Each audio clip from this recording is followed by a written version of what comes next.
আসসালামু আলাইকুম সবাইকে নতুন বিজয় দিবসের শুভেচ্ছা। আমরা খুবই আনন্দিত। আজকে আমরা ফুটবল খেলবো এই মাঠে।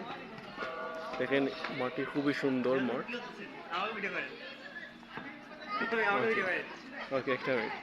আমার ছোট ভাই গালি, সে ভালো ছেলে, অনেক ভালো ছেলে, খুবই ভালো খেলে, পড়ালেখাতে অনেক ভালো। এখানে আমাদের টিম সবাই আমার বাংলাদেশি। এখানে আমরা সবাই খেলাধুলা করি, প্রতিদিন ফুটবল খেলি।